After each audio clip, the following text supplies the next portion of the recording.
श्री विद्या एक तंत्र साधना है। ये आम व्यक्तियों के लिए नहीं है। ये देवी की, परादेवी आदि शक्ति की पूजा है।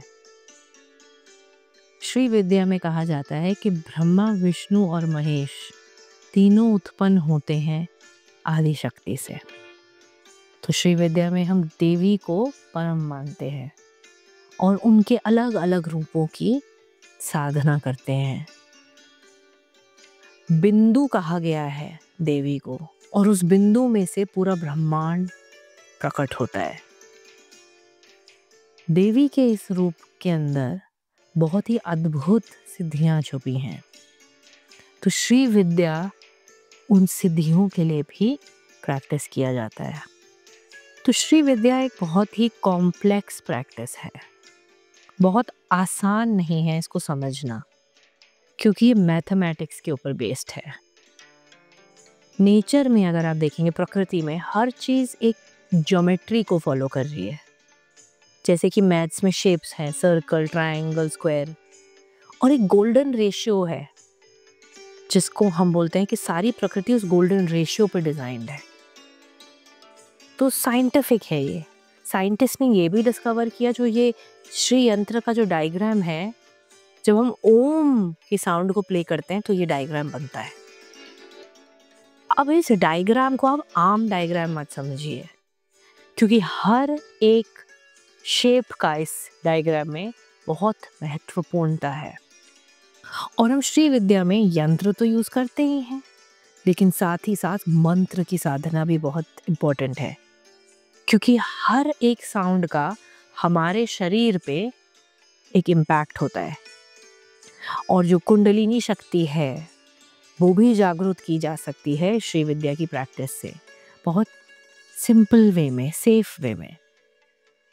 तो मंत्र और यंत्र जब मिलता है और देवी के प्रति भक्ति उठती है, तो नेचुरल सी बात है कि आप बहुत कुछ मैनिफेस्ट कर सकते हैं। धन, संपत्ति, सुख, ये सब तो बहुत कॉमन चीज़ें हैं जो श्री विद्या प्रैक्टिस करके हमें मिलती है। अगर आपका गोल आध्यात्मिक है, मुक्ति है, मोक्ष है, तो श्री विद्या उसके अंदर भी आपकी हेल्प करती है, ग्रोथ मिलती है आपको अपने स्पिरिचुअल पाथ पे। तो ध्यान रहे कि ये देवी भक्ति है।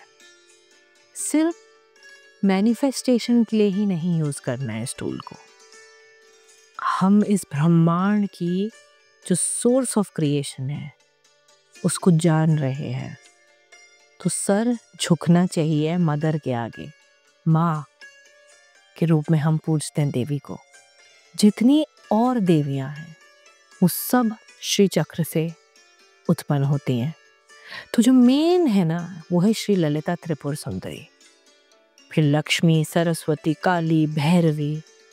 ये सब श्री विद्या के थ्रू इनकी भी साधना की जा सकती है, लेकिन जो मेन हम फोकस करते हैं वो श्री ललिता त्रिपुर सुंदरी पे करते हैं। जितनी बाकी सिद्धियां हैं, अबंडेंस, प्रॉस्पेरिटी के असाइड रखे, पावर, स्ट्रेंथ, वो सब हमें देवी के अलग अलग रूपों को पूजने से मिल सकते हैं।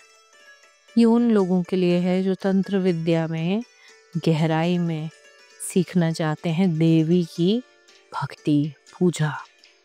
ये गृहस्थों के लिए भी है, ये सात्विक मार्ग है। इसमें कोई काला जादू और दूसरी जो तंत्र की प्रैक्टिसेस जो आम हम समझते हैं तंत्र की अघोर विद्या है, ये वो वैसी विद्या नहीं है। तो इसमें ध्यान रखना पड़ता है कि हम सात्विक रहें। नॉनवेज, अल्कोहल, इन सब को छोड़ना पड़ता है जब ये विद्या सीखते हैं हम। ये उन लोगों के लिए है जो मॉडर्न टूल्स जो मैनिफेस्टेशन के हैं, ये वैसी चीज़ नहीं है। ये एक बहुत ही गहरी साइंस है। इसमें भक्ति भाव होना बहुत ज़रूरी है देवी के प्रति। और फिर जो सिद्धियाँ और जो ब्लेसिंग्स और बोन्स जो देवी से मिलते हैं वो मिलेंगे ही मिलेंगे, लेकिन मेन पर्पस है देवी को पूजना। ये उनके लिए नहीं है जो देवी की शक्तियों को हासिल करना चाहते हैं। देवी को माँ के रूप में सम्मान जिसके मन में है देवी के प्रति, ये उन लोगों के लिए है। सिर्फ शक्ति हासिल करना गोल नहीं है। देवी को स्वयं रूप में आप देख सकते हैं, ये ऐसी साधना है। ये घर में जो हम पूजा करते हैं, ये वैसी वाली पूजा नहीं है। जब एडवांस्ड होता है साधक इस बात पे, तो देवी प्रकट भी होती है। तो ये ध्यान रहिए कि एक टूल है ये, है ना, वो किसी के हाथ में भी जा सकता है। अगर किसी गलत जने के हाथ में चला गया तो गलत उपयोग हो जाता है। तो बहुत ध्यान रखना पड़ता है कि किन लोगों को ये विद्या मिल रही है। इसलिए ये बहुत ओपनली ग्रुप, बड़े बड़े ग्रुप्स में ये विद्याएं नहीं दी जाती। इसमें प्रॉपर इनिशिएशन की ज़रूरत होती है। जिसको डेप्थ में नॉलेज है साइंस की, वही उसको आगे बांटे। और लाइट वे में सिर्फ देखते हैं क्या होगा, ये एटीट्यूड नहीं रहना चाहिए ऐसी विद्याओं को जब आप सीख रहे हैं। फुल डेडिकेशन, कमिटमेंट के साथ इस विद्या को सीखिए, अपने जीवन में उतारिए, और फिर चमत्कार तो होते ही है।